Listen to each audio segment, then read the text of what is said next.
मंडला में hoc force के साथ हुई मुठभेड़ में एक नक्सली मारा गया। इस मामले में 2 नक्सल समर्थकों को भी गिरफ्तार किया गया है।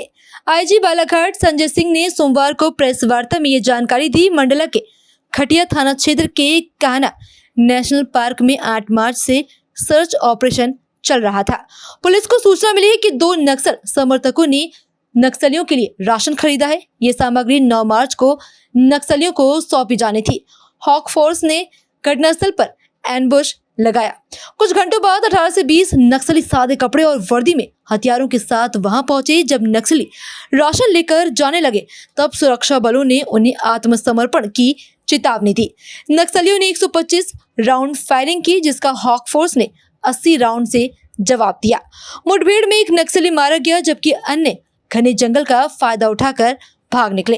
मौके से 315 बोर का हथियार बरामद हुआ है। क्षेत्र में अन्य नक्सलियों की मौजूदगी की आशंका के चलते सीआरपीएफ और हॉक फोर्स सघन तलाशी अभियान चला रहे हैं। तो आज के दिन केवल बोरमदेव एरिया कमेटी बची है। जो खटिया मोचा एरिया कमेटी थी वो 2019 में डिसबैंड हो गई।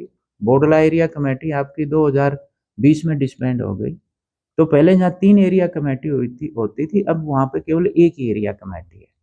तो हमने इनका एरिया काफ़ी श्रिंक कर दिया है।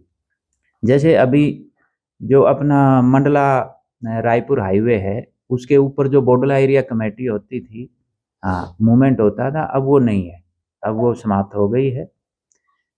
और खटिया मोचा एरिया कमेटी और बोरमदेव जो 2 होती थी, उनमें से भी उनकी भी संख्या कम होने के कारण खटिया मोचा वो भी बोरमदेव एरिया कमेटी के साथ ही घूमती है। तो यानी कि इनका जो 2016-17 में जो काफ़ी बड़ा एरिया होता था मंडला में, अब वो सिकुड़ के काफ़ी कम हो गया है और इनकी संख्या भी कम हो गई है। हाँ, ये ज़रूर है कि अभी पिछले 1 साल में जो बस्तर में काफ़ी बड़े-बड़े एनकाउंटर हो रहे हैं, उससे ये ज़रूर हमारा अंदेशा है कि भाई वहाँ प्रेशर बढ़ने पे कुछ लोग इधर आ सकते हैं। तो उस बारे में हम जो है ना, हम बिल्कुल फुल्ली अलर्ट हैं और हमारी पूरी तैयारी भी है।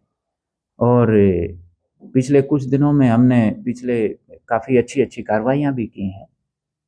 तो हमने इनका एक्टिव एरिया था उसको कम किया है, इनकी संख्या को भी कम किया है और आगे भी हमारी पूरी तैयारी है कि हम इनको यहाँ पे पैर नहीं जमाने देंगे।